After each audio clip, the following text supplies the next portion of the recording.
Hello বন্ধুরা, তোমাদেরকে আবার স্বাগত আমার এই চ্যানেলে পেপার লার্নার্স। আজকে আমি হিন্দু পেপার অ্যানালিসিস করব, ডেট 20/4/2022। কিন্তু শুরু করার আগে বন্ধুরা বলবো, আজকের খবরগুলো অবশ্যই মন দিয়ে শোনো, এতে কাজে লাগবে। খুব ইম্পর্টেন্ট নিউজগুলো আছে। ওকে বন্ধুরা, আর বেশি কথা না বাড়িয়ে শুরু করছি। প্রথম যে খবরটা রয়েছে সেটা হচ্ছে Ukraine war has hit India's bid to move away from coal, finance minister বলেছেন। দেখো, প্রাইস অফ ন্যাচারাল গ্যাস আর transition fuel has gone up and is in short supply. খুব কম সাপ্লাই হচ্ছে এখন যা অবস্থা। India's transition away from the coal as a fuel will be hampered by the Russia and Ukraine war. ওই ঘুরে ঘুরে একই জায়গাতেই আসছে, এই যে রাশিয়া তারপর ইউক্রেন ওয়ারের প্রবলেমটা হয়েছে, কিছুদিন আগে প্যান্ডেমিকের ব্যাপারটা ছিল, কিন্তু এখন কি বেশি প্রবলেমটা হয়ে দেখা যাচ্ছে যে রাশিয়া ইউক্রেনের ওয়ারের ফলে অনেক কিছু প্রবলেম তৈরি হচ্ছে। However, the price of crude has gone up due to the situation in Europe, as has the price of natural gas. দেখো, transition fuel for India in addition to it being a short supply. দেখো, short supply হচ্ছে, কয়লার অকাল দেখা গেছে এখন, মানে পুরোপুরি একদম, মানে পুরোপুরি কয়লার যে আকাল একদম, মানে মানে খুবই শর্ট সাপ্লাই হচ্ছে, ঠিক আছে। ইন অ্যাডিশন, আর এটার ব্যাপারেও একটা এডিটোরিয়ালও এসছে, সেটাও মানে একই খবর ব্যাপারটাই নিয়ে এসছে, ঠিক আছে। সেটা নিয়ে আলোচনা করব পরবর্তীকালে, ঠিক আছে। এই একটু পরেই আসছে তোমার, মানে তোমার এর ওপর এডিটোরিয়ালটা আসছে, তা সেই এডিটোরিয়ালটা নিয়ে আলোচনা করব। তার আগে এটা শোনো। তারপর হচ্ছে তোমার দেখো, মন দিয়ে শুনবে। Almost all of the world's energy needs are met by coal, oil and natural gas, but coal release almost twice the amount of CO2 real time of the natural gas. তা এখানেও একটা ব্যাপার হয়ে দাঁড়িয়েছে সেই আলোচনাটা, যে কয়লা যেহেতু একটু শর্টেজ হচ্ছে, তা এই সময়টা মানে এই যে ন্যাচারাল গ্যাসের ওপরই ইন্ডিয়ার ওপর ডিপেন্ড করছিল, তা কোলের যে পরিমাণটা শর্টেজ দেখা যাচ্ছে, এবং তার সাথে দেখো একটা ইউএস প্রেশারও আসবে, সেই আলোচনাটাই আসছে এখানে। যে যখন প্যারিস এগ্রিমেন্টটা হয়েছিল তখন সব দেশ মিলে ঠিকঠাক করেছিল যে কিছু কার্বন ইমিশন করব, হ্যাঁ, তাই জন্য কোলের ব্যবহারটা একটু তুলনামূলক কম করতে হবে, তা সেই সিচুয়েশনটাও এসছে। আর তার সাথে সাথে আরও কিছু খবর আসছে যেটা এডিটোরিয়ালে আরও ভালো করে বুঝতে পারবে কি সিচুয়েশনটা হয়েছে। আচ্ছা, US pressure, India has come under pressure from the US to not increase import of energy from Russia. এটাও একটা প্রেশার রয়েছে, which has been sanctioned by the Europe and the US for its invasion of Ukraine. তাহলে approximately তো India 1-2%, এটা আগের দিন আলোচনা হয়েছে, 2% ইন্ডিয়াস এনার্জি ইম্পোর্ট করে রাশিয়া থেকে, as per official US data. The government has begun buying oil from the Moscow at discounted price. Russia থেকে ডিসকাউন্টেড প্রাইস দিচ্ছে, ওই জন্য সেখান থেকে ক্রয় করছে। The dependence on coal and the speed with which we want to get out of it will now be challenged, she said, adding that, however, India's commitment with regard to renewable energy would be met. ইন্ডিয়ার renewable এনার্জির ওপরও কিছুটা জোর দিচ্ছে, কারণ এখন যা পরিবেশের অবস্থা তোমাদের ভালো করে জানো, যে প্রত্যেকটা খবরই আসছে এখন গ্লোবাল ওয়ার্মিংয়ের ব্যাপারটাও চলে আসছে, ঠিক আছে। At the UN climate change conference, যেটা একটু আগেই বললাম, the 26th conference of the Paris COP26 held in Glasgow last November, countries agreed, after the presume from India and China, to phase out the use of coal, মানে কমাবে, ঠিক আছে ইউজটা। India also increased its focus on the lack of climate finance from the developed countries and asked $1 trillion in climate financing over the current decade in order to meet the climate commitments. ঠিক তো? এবার দেখো climate গোলটা actual কি। আমাদের PM Narendra Modi announce করেছিলেন November 2 that India would have a renewable energy target 500 gigawatt by 2030 and meet 50% of its energy need from the renewable energy. By then it would achieve net zero emission by 2070. 2070 সালের মধ্যে, কিন্তু 2070 সালের আগেও ঠিক করে নিতে হবে। ঠিক আছে, তা এই এই নিউজটা উঠে এসছে এখানে। ঠিক আছে, অ্যাকচুয়াল বলতে গেলে যে রিনিউয়েবল এনার্জির ওপর জোর দেওয়া হয়েছে এবং সেটা জোর দিতে হবে, কারণ কার্বন ইমিশনের জন্য একেবারে জিরো কার্বন ইমিশন ইন্ডিয়া বলছে 2070 সালের মধ্যে করবে। ক্লিয়ার বন্ধুরা? ভালো করে শুনবে এবং বুঝবে, নিউজগুলো দেখবে, ভালো লাগবে। এরপরের যে নিউজটা আসছে সেটা হচ্ছে PM আনভেলস dairy complex in Gujarat. দেখো, হি ইনাগুরেটেড মানে আমাদের প্রধানমন্ত্রী নরেন্দ্র মোদী ইনাগুরেটেড করেছেন a state-of-the-art dairy complex and potato processing facility at the Banaskantha district. ঠিক আছে, বারাসাংখা ডিস্ট্রিক্ট, যেটা cooperative milk federation Palanpur, popularly known as the Banas dairy, যেটা গুজরাটে অবস্থান করছে। দিস ফেসিলিটিস উড বুস্ট, কি করবে এটা? বুস্ট করবে rural economy and the empower farmers. Mister Modi interested with women milk supplies and farmers to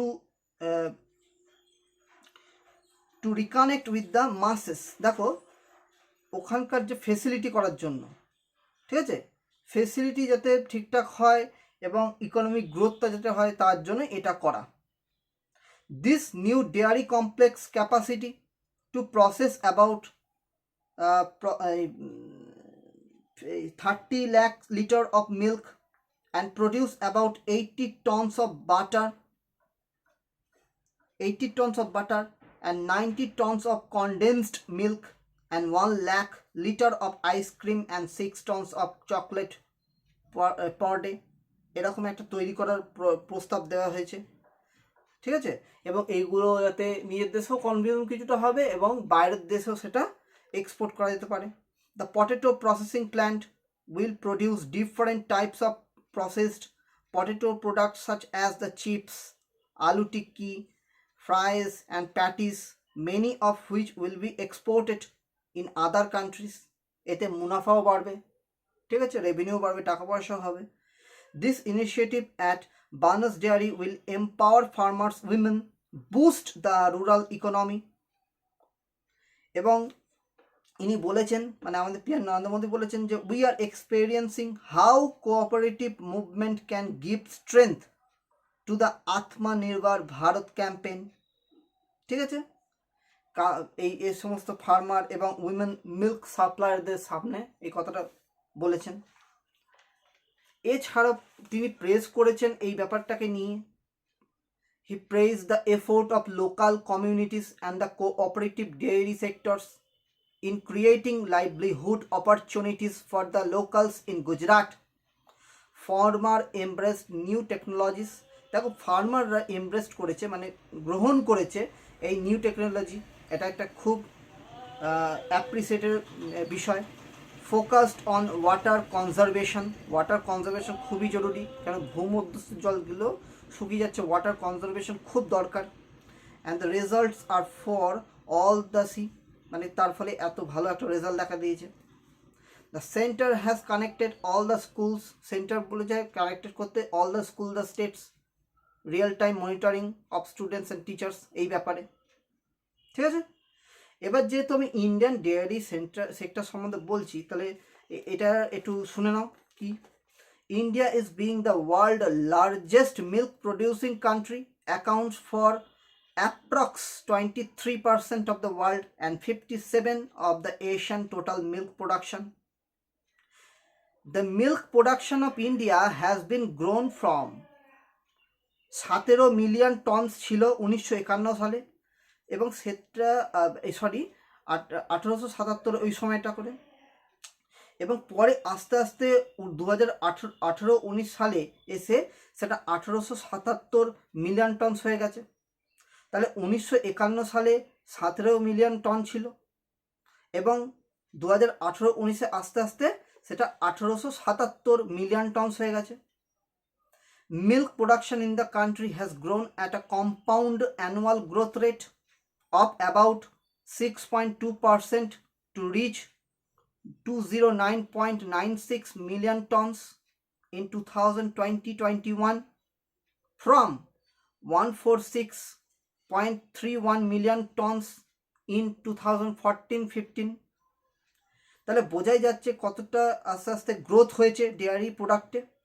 Dairy market in India reached a value INR Indian রুপিতে সেটা হচ্ছে 11,357 billion in 2020. The dairy market in India reached a value of INR 13,174 billion in 2021. Looking forward, IMARC group একটা group আছে যেটা হচ্ছে IMARC group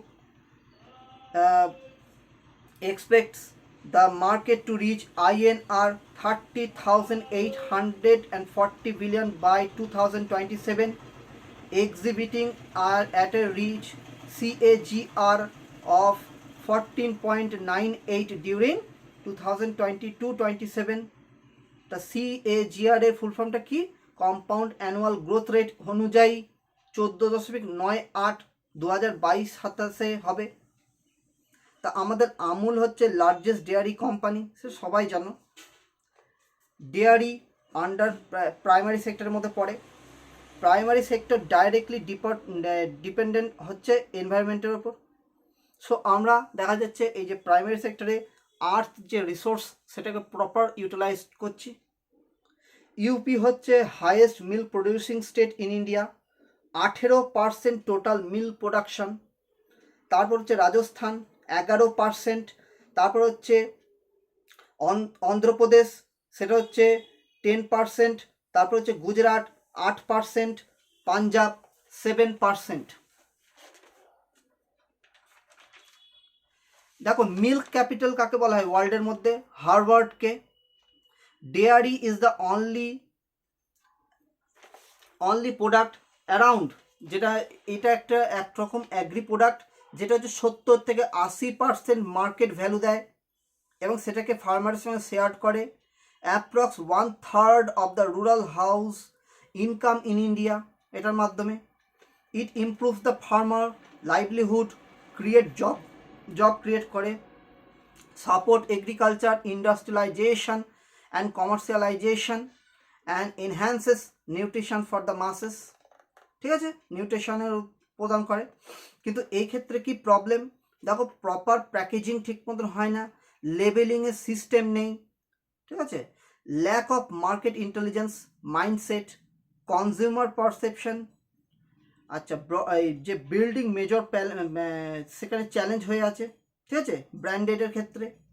আর ট্রান্সপোর্টেশনের সব থেকে বড় problem এক জায়গা থেকে অন্য জায়গায় নিয়ে যাওয়ার কোল্ড চেনের মাধ্যমে এবং স্টোরেজ ফেসিলিটির অভাব। তা এই প্রবলেমগুলো যদি ঠিকঠাক হয়ে যায় তাহলে কিন্তু মানে দুগ্ধ উৎপাদনে ভারত আরও এগিয়ে যাবে। ঠিক আছে বন্ধুরা, তাহলে এরপরের যে খবরটা সেটা আমি আসছি। দেখো বলছি India leader in traditional medicine Sage WHO chief. দেখো বলছে Narendra Modi on Tuesday laid the foundation stone for the WHO Global Center for Traditional Medicine। এটাও উদ্বোধন করেছে। তাহলে global centre for traditional medicine, সেটা অ্যাব্রিভিয়েশন যদি দিতে পারে পরীক্ষায়, GCTM, global centre for traditional medicine. কোথায়? এবার একদিনের পরীক্ষাতেও দিতে পারে। At Jamnagar in Gujarat. In presence of কারা ছিল ওখানে? মরিশাসের PM ছিল Pravind Kumar Jugnauth, and WHO director general ছিলেন টেড্রস অ্যাধানম গেব্রিয়েসাস। এই যে ট্র্যাডিশনাল মেডিসিনটা উঠে এলো কথাটা, এটা অ্যাকচুয়াল কি? দেখো, WHO describes traditional medicine as a total sum of knowledge, skill, practices indigenous and different cultures have used over the time to maintain health and prevent, diagnose, treat physical and mental illness. ভারতের যে চিকিৎসা ব্যবস্থা আজকের নতুন নয়, এটা অতি প্রাচীন কাল থেকে হয়ে আসছে। ঠিক আছে, এই যে জীবক সুশ্রুত যে আমরা করি, হ্যাঁ, হরযজ্ঞ বংশের যে জীবক, ঠিক আছে, তা সেই সময় থেকে হয়ে আসছে, মানে খুবই প্রাচীন। ঠিক আছে, সুশ্রুত এই কাটা ছেঁড়া যেগুলো আছে সেগুলো চিকিৎসা করতো। ঠিক আছে, সেই জিনিসটাই তুলে ধরেছে যে WHO বলছে যে ট্র্যাডিশনাল মেডিসিন এগুলো, the traditional medicine is total sum of knowledge, skill and practices indigenously, মানে নিজস্ব, different cultures have used over the time maintain health and prevent, তার ফলে ডায়াগনোসও করা যেতে পারে এবং treat physical and mental illness. এটা হচ্ছে ট্র্যাডিশনাল মেডিসিন। এক্সাম্পল যদিও আমি একটুখানি বললাম, আরও কিছু শুনে নাও। অ্যাকুপাংচার যেটাকে বলা হয়, আয়ুর্বেদিক মেডিসিন এবং herbal mixtures as well as the modern medicine যেগুলো আছে। According to the WHO estimates, 80% of the world's population uses traditional medicine. Yoga, Ayurveda, সিদ্ধ এইগুলো হচ্ছে ট্র্যাডিশনাল মেডিসিনের part in Indian traditional history. আর কি homeopathy. Ayurveda and yoga are practiced widely across the country. সিদ্ধ system south ইন্ডিয়াতে হয়, যেটা হচ্ছে তামিলনাড়ু আর কেরালা। আরেকটা হচ্ছে সোয়া রিকপা, এই একটা সিস্টেম যেটা হচ্ছে লে লাদাখ, তারপর হচ্ছে হিমালয়ান যে রিজিয়নগুলো আছে, অরুণাচল প্রদেশ, হ্যাঁ, লাহুল, স্পিতি, দার্জিলিং, সিকিম, এইসব জায়গায় দেখা যায়। তাহলে ওয়ার্কটা কি? Work of global centre for traditional medicine কি? এদের রিসার্চ করে, ইনোভেশন করবে এবং ডেটা অ্যানালিসিস করবে to optimise the contribution of traditional medicine to global health, ঠিক না? মেক গাইডলাইন্স করবে for the traditional medicine. GCTM will support efforts to implement the WHO's traditional medicine strategy 2014 থেকে 23। এই যে ওয়ার্ল্ড ফুড প্রোগ্রাম যে একটা কথা আছে, তার হেডকোয়ার্টারটা কোথায় একটু আমাকে বলো। Rome, Italy. ঠিক আছে, আমি বলেও দিলাম। আর আরেকটা জিনিস তোমাদেরকে বলি, কোথায় দাঁড়াও, আরেকটা জিনিস তোমাকে বলি। আচ্ছা, এটা আমি পরে আসবো, আমি আগে এগুলো কমপ্লিট করি, তাহলে তোমরা বুঝতে পারবে যে আমি কি বলতে চাইছি। ঠিক আছে, আচ্ছা, তা আমি এই জায়গাটা একটা খবর আছে, যেটা হচ্ছে তোমার থান্ডারস্টর্ম দেখা গেছে। এটা আমি বোর্ডের মধ্যে লিখিনি, তবু আমি জাস্ট বলে দিচ্ছি, তোমরা একটু শুনে নাও। থান্ডারস্টর্ম ল্যান্ডস্লিপ হয়েছে, দিয়ে কিল করেছে 20 জনকে। ঠিক আছে, in the north east India, Arunachal প্রদেশে। এটা জাস্ট শুনে রেখে দাও। ঠিক আছে, আচ্ছা, এইবার একটু শুনে নাও যে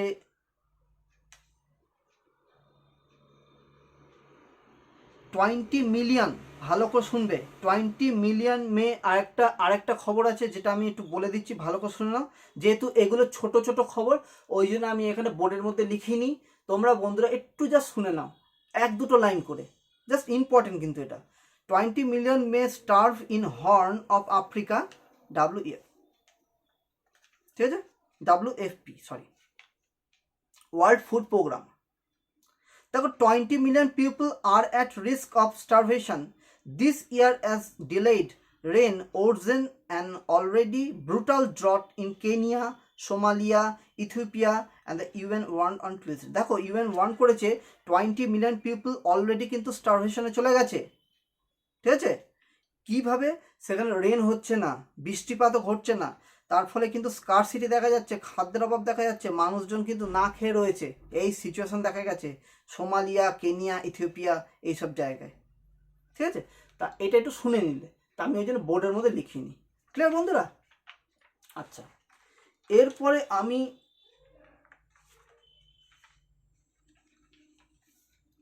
একটা জিনিস শুনে নাও,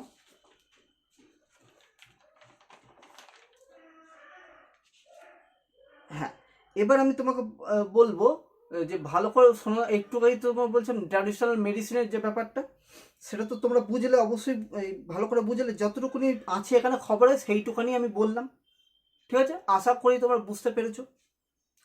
আর এইবার আমি একটা টার্ম বলবো যেটা আমি এতক্ষণ ধরে বলার চেষ্টা করছিলাম। দেখো টার্মটা হচ্ছে প্যানোপটিকনিজম। ভালো করে শুনবে, প্যানোপটিকনিজম। তোমরা বোর্ডে দেখতে পাচ্ছ, ওটার কনসেপ্টটা কি? দেখো প্যানোপটিকিজম হচ্ছে অ্যাকচুয়াল, ভালো করে বুঝবে, হ্যাঁ বারবার বলছি এই জন্য। প্যানোপটিকন হচ্ছে একটা সার্কুলার বিল্ডিং উইথ সেলস, মানে জেলগুলো যেমন হয়, জেল যেখানে কয়েদিরা কয়েদ থাকে, সেই জায়গাটার মানে ইমাজিনারি ভিশনটা বলেছে, ভালো করে বোঝো। Panopticon is a circular building with cells built into its wall with an observational tower at the center. মধ্যখানে একটা observational tower থাকে। Guard could observe all the prisoners from the observational tower, but the prisoners, while they could see the tower, could not see anything inside. কিছুই দেখতে পাবে না। এটা হচ্ছে ambiguity অবস্থায়। The ambiguity about whether or not they were being observed forced the prisoners to conduct themselves at all times. ঠিক আছে, তা এই জিনিসটাই আমি বোঝানোর চেষ্টা করছি, ভালো করে বোঝো।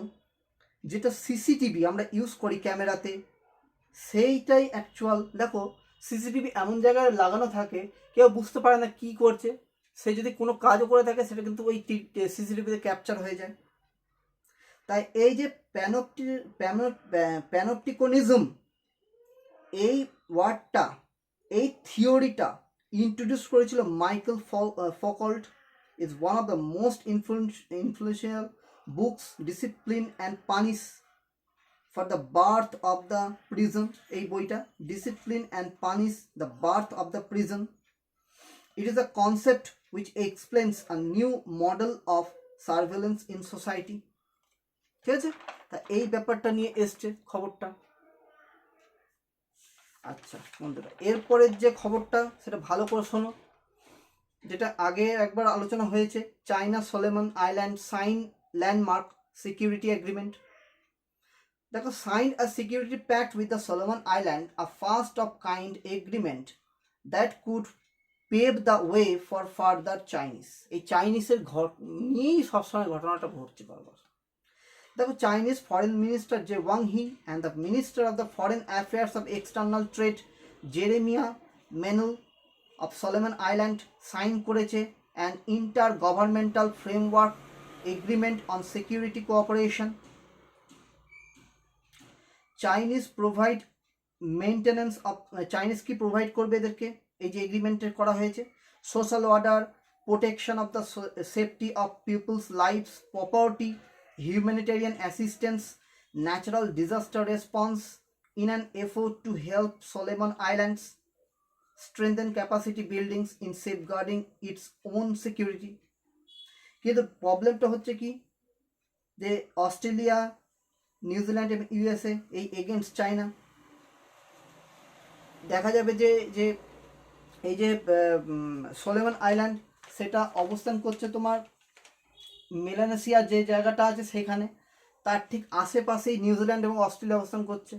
যদি চাইনার যদি ওইখানে ক্ষমতা দখল করে তাহলে কিন্তু নিউজিল্যান্ড অস্ট্রেলিয়ার একটা প্রবলেম তৈরি হতে পারে। তাই জন্য নিউজিল্যান্ড অস্ট্রেলিয়া এবং অবশ্যই যে মানে পাওয়ারফুল যে কান্ট্রি আমেরিকা, সে তো যুক্ত থাকবেই। ঠিক আছে, সেইখানে দাঁড়িয়ে এই খবরটা এসছে। দেখো একটা জিনিস বলেছে যে অস্ট্রেলিয়ান ফরেন মিনিস্টার যে ম্যারেন পেইন, সে কনসার্ন করেছে যে deeply disappointed and concern about the lack of transparency with which the agreement has been developed. Lack of transparency আছে এর মধ্যে। Noting its potential to undermine stability in our regions. China ওইখান থেকে চলে এসে এইখানে দখল করছে সোলোমন আইল্যান্ডে। তো এতে মানে প্রবলেম তো হতে পারে তার আশেপাশে যে কান্ট্রি, অস্ট্রেলিয়া, নিউজিল্যান্ড, এদের প্রবলেম। তা এই নিউজটা এই জন্য ঘুরে উঠে এসছে। তা এরপরে যে সমস্ত নিউজগুলো আসবে আশা করছি এর ওপর আরও আসবে, কারণ এইটা একটা ভাইটাল সিচুয়েশন তৈরি হয়েছে। ঠিক আছে বন্ধুরা, তা এরপর আমি এডিটোরিয়ালে ঢুকে যাচ্ছি। এডিটোরিয়ালটা একটু ভালো করে শুনবে আজকে।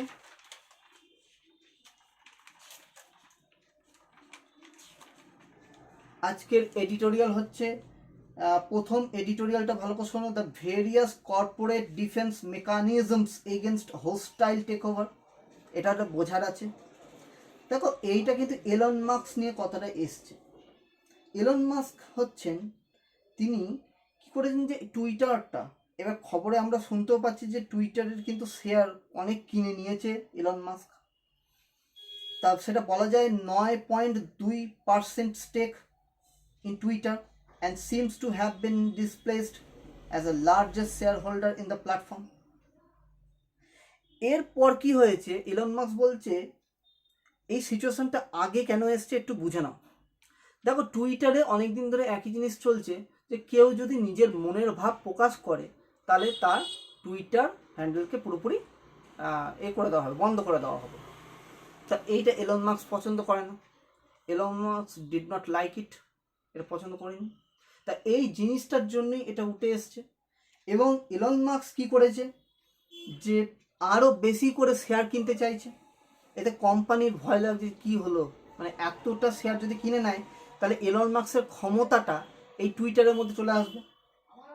In fact Musk offer to buy Twitter for $43 billion for 54.20 per share in cash for a 9.2% stake in Twitter, largest shareholder in the platform. ঠিক আছে, এখন সিচুয়েশন যেটু একটু আগে বললাম যে ফ্রি অফ স্পিচের প্রবলেম হচ্ছিল, কিন্তু এই জিনিসটা করার পর একদম এলন মাস্ক বলে দিয়েছে যে যা খুশি বলতে পারো, যার যেটা মনের ভাব প্রকাশ সে করতে পারো, ফ্রি অফ স্পিচ এখানে করতে পারো তোমরা। এই সিচুয়েশন, এর ফলে টুইটার একটা স্টেপ নিয়েছে, প্রিজন পিল। তো প্রিজন পিলটা কি দেখো, প্রিজন পিলটা হচ্ছে একটা স্ট্র্যাটেজি কোম্পানির তরফ থেকে to avoid the hostile takeovers completely or at least slow down acquiring process by making it costly or unattractive। মানে কি, টুইটার বলেছে তার যত শেয়ারে যারা আছে, হ্যাঁ, সবাইকে বলে রেখে দিয়েছে যখন তোমার কাছ থেকে কিনতে আসবে এলন মাস্ক তখন তুমি $500-600 বিলিয়ন যত বেশি বলে দেবে, তাহলে শেয়ার কিনবে না, এটা আনঅ্যাট্রাকটিভ হয়ে যাবে তার কাছে। ঠিক আছে, তো দামটা যত বাড়িয়ে দেবে তখন এলন মাস্ক কিনতে পারবে না। তা সেই জিনিসটা বলেছে। ঠিক আছে, তা Twitter takes steps poison pill, যেটা আমি তোমাকে বোঝালাম। তা now share of price Twitter increase করে দেওয়ার কথা বলছে, সবার শেয়ার পারচেস করবে এবং সব শেয়ার চলে গেলে এটা একই জিনিস ঘুরিয়ে ঘুরিয়ে আসছে এই কথাটা এডিটোরিয়ালে, যে যদি দামটা বাড়িয়ে দেওয়া যায় তাহলে এলন মাস্ক কিনতে পারবে না, এলন মাস্কের ক্ষমতাটা এই টুইটারে থাকবে না। ঠিক আছে, এছাড়াও একটা ছিল US registered investment adviser Vanguard group, তাদের শেয়ার আছে 10.3% শেয়ার। তাহলে পুরো কথাটা হচ্ছে 9.2% মানে Elon Musk current Twitter stake, 100% সে করার চেষ্টা করছে, বলছেন আমি 100% করে দেবো। 15% থ্রেশহোল্ড, 15% বাধা আসছে, এটা যদি প্রিজন পিলের কথা বললাম ইজ ট্রিগার্ড। তাহলে এক কথায় বলতে গেলে যে কোম্পানিটাকে বলছে যে পুরোপুরি কস্টলি করে দিতে, এবং যার জন্য দেখা যাচ্ছে যে এক সময় এই টুইটারের শেয়ার হোল্ডারের একটু কম ছিল, এলন মাস্ক যত ইনভলভ হচ্ছে তত আস্তে আস্তে এর শেয়ারটা বেড়ে যাচ্ছে, দামটা বেড়ে যাচ্ছে। ঠিক আছে, তা এই এডিটোরিয়ালটা এই জন্যই এসছে। ঠিক আছে, তা এটা অনেকদিন ধরে টুইটারের মধ্যে দ্বন্দ্ব চলছে, তাই এটা কিন্তু মনে হচ্ছে অনেকদিন থাকবে এবং খবরটাও আসবে আশা করছি। Various corporate defence mechanism against hostile take over.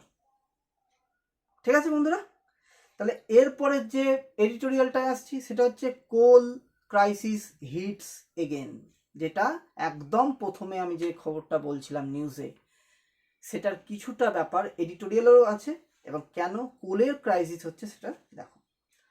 Early onset of summer, দেখো গ্রীষ্মকালের শুরুতেই ফ্রিজ চলবে, তারপর তোমার পাখা চলবে, ঠিক আছে, তারপর এসি চলবে, এয়ার কুলার চলবে, তা এইগুলোর জন্য তো বিল প্রচুর হবে, এবং বিল তো শুধু সেটা আসল কথা নয়, কিন্তু পাওয়ার প্রচুর দরকার হবে, ঠিক আছে, এবং তার জন্য ক্রাইসিস দেখা যাচ্ছে। Early onset of summer leading to the rise in the demand for the power, instances of the power outraged, তা আউটরেজ হয়ে যাচ্ছে power, have been reported in the several states, অনেক স্টেট থেকে। দেখো কনসার্ন অ্যারাউন্ড পাওয়ার সাপ্লাই, দেখো demand for the power has soared, স্বাভাবিক, SOARED, soared মানে হচ্ছে বেড়ে যাওয়া, তা পাওয়ারটা সোর্ড মানে বেড়ে যাচ্ছে, এর ফলে পাওয়ার আউটরেজ হচ্ছে, ফেস করছে বিভিন্ন রাজ্য, তার মধ্যে কিছু রাজ্য হচ্ছে অন্ধ্রপ্রদেশ, মধ্যপ্রদেশ, পাঞ্জাব, হরিয়ানা, তেলেঙ্গানা, মহারাষ্ট্র। কজ কি জন্য? The coal stock with power generation company, যেটাকে আমরা জেনকস বলি, is not adequate to meet the rising demand, অপর্যাপ্ত অবস্থায়। এর ফলে ব্যাড সিচুয়েশন তৈরি হচ্ছে। Normally a power plant must maintain 26 days of coal stock, মানে মোটামুটির ওপর যদি প্রবলেম দেখা যায় মানে এক্সট্রা আরও 26 দিনের স্টক করে রাখে। How ever at the pressure, কিন্তু এখন যা সিচুয়েশন দেখা গেছে যে সেইটাও এই যে 26 দিনের যে স্টকটা আছে সেটাও পর্যন্ত নেই, ঠিক আছে। তারপর ডেটা দিয়েছে একটা সেন্ট্রাল ইলেকট্রিসিটি অথরিটির মাধ্যমে, সোর্স করেছে 97 power plants out of 173 that the CEA মানে সেন্ট্রাল ইলেকট্রিসিটি অথরিটি ট্র্যাক করেছে যে critical trouble of coal inventory, কোলের অপর্যাপ্ত অবস্থা, 97 পাওয়ার প্ল্যান্ট 173টার মধ্যে। Of the 173, there are 155 non-pit head plants or power plants are not near coal mines. দেখো একটা শব্দ আছে নট পিট হেড, একটা হচ্ছে পিট হেড প্ল্যান্ট। নন পিট হেড হচ্ছে যেটা হচ্ছে তোমার কয়লা খনি থেকে দূরে অবস্থান করছে, আর পিট হেড প্ল্যান্ট হচ্ছে কয়লা খনির কাছে অবস্থান করছে, ঠিক আছে।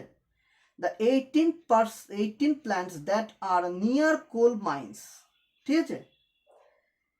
একটু ভালো করে বুঝবে যেটা আমি বলছি, কয়লা এমনিতে কম পড়ছে, ল্যাক অফ এবং রেলওয়ে যে র্যাকের যে সমস্ত ট্রান্সপোর্টের ক্ষেত্রে দরকার হয় সেখানেও হচ্ছে না ঠিক মতন, যেটা ট্রান্সপোর্টের ক্ষেত্রেও প্রয়োজন হয়, এবং ট্রান্সপোর্ট যদি ঠিক মতো না হয় তাহলে কয়লা এক জায়গা থেকে অন্য জায়গায় যেতে পারছে না, এবং কয়লা এই জন্য কম পড়ছে কিছু কিছু জায়গায়।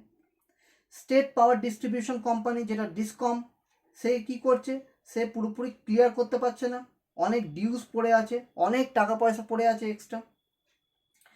আর তাছাড়াও এই যে প্যান্ডেমিকের সময় যখন এই কোম্পানিগুলো মার খাচ্ছিল, এর ফলে কি হচ্ছিল যে মানি সেরকমভাবে প্রোভাইড করতে পারছিল না, আর মানি যদি না প্রোভাইড করে তাহলে কি করে কারেন্ট সেটা এভাবে। আচ্ছা 2015-16 ওই সময়টা কোনো রকম হিউজ প্রোডাকশান তারপর থেকে আর নেই। কেন্দ্র কি বলছে তার ফলে, যে made efforts to supply the power sector by reducing its dispatch to other industry, dispatch করাটা একটু কিছুদিনের জন্য বন্ধ রাখতে হবে, এক জায়গা থেকে অন্য জায়গায়, কাছাকাছি যে জায়গাগুলো আছে সেগুলোতে আবার পূরণ করতে হবে। The power ministry said avoiding the long distance transport আর tolling facility would be allowed, ট্রান্সপোর্টের খরচও কমবে। টোলিং ফেসিলিটি বলতে তোমার মানে ধরো দুটো পাশাপাশি প্ল্যান্ট অবস্থান করছে, একটা প্ল্যান্টে যদি শেষ হয়ে যায় পাশের প্ল্যান্টে নেই, ওই পাশে থেকে কিছুটা ওখানে কয়লা ট্রান্সফার করে দিতে হবে, ঠিক আছে, তার জন্য আবার দূরে যেতে হবে না, দূরে গেলে এই ট্রান্সপোর্টের খরচাটা বেঁচে যাচ্ছে। Clear? In this system state gencos can allow other thermal power plants near a coal mines to utilize their coal linkage to generate and transmit power back, আরও ভালো করে হবে ঠিকঠাক করে। যেহেতু কোলের কথাটা এসছে একটুখানি শুনে নাও। The leading producer of coal হচ্ছে China, USA, Australia, Indonesia and India. আমাদের ইন্ডিয়াতে কোথায় কোথায় প্রডিউস হয়? আমাদের এই রানীগঞ্জে, এছাড়াও ঝরিয়া, ধানবাদ, বোকারো ইন ঝাড়খণ্ড। কোল কত রকমের হয়? কোল হচ্ছে anthracite, bituminous or sub bituminous. সি হচ্ছে পিট আর লিগনাইট। তাহলে অ্যান্থ্রাসাইট কিন্তু সব থেকে ভালো কয়লা পাওয়ার জেনারেটের পক্ষে, 80 থেকে 95%, ঠিক আছে? হ্যাঁ, তা অ্যান্থ্রাসাইট হচ্ছে সব থেকে ভালো কয়লা, ঠিক আছে? আর তারপরে আমি যে আচ্ছা এইটা বললাম, তা আমি রিপিট একবার করে দিই, মধ্যেখানে একটু কেটে গিয়েছিল, আমি রিপিট করে দিচ্ছি। কোলস অ্যান্থ্রাসাইডের সেটা সব থেকে ভালো, 80 থেকে 95%, যেটা হচ্ছে সব থেকে বেশি কার্বন থাকে, যার ফলে এনার্জিটা ভালো করে তৈরি হয়। Bituminous or sub bituminous, peat, lignite. Clear বন্ধুরা? একদম শেষের যে এডিটোরিয়ালটা সেটা হচ্ছে demolition drives violate international laws. ভালো করে বুঝবে, আজকে প্রত্যেকটা এডিটোরিয়াল সহ নিউজটা খুব ইম্পর্টেন্ট, তোমরা কিন্তু মন দিয়ে শোনো, এতে কাজে লাগবে। আচ্ছা দাঁড়াও বন্ধুরা,